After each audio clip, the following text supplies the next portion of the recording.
Hey there guys, my name is Marcus, and in this video I'll show you a simple way how you can make collaborative playlist on Spotify. So let's start.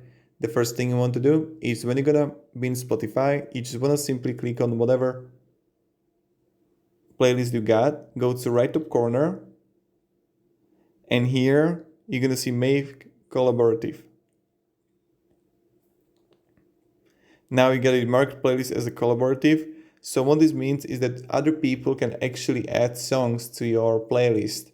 And this is how you can do it. This is the same on the computer. You just on computer, next to your playlist, you're gonna see these three dots, but like this one, under the logic here on the middle, not the horizontal but vertical, and then you click on it and make collaborative playlist. Thank you very much everybody for watching. If you have any questions, guys, ask me down in comments, and have a great day and goodbye. See ya.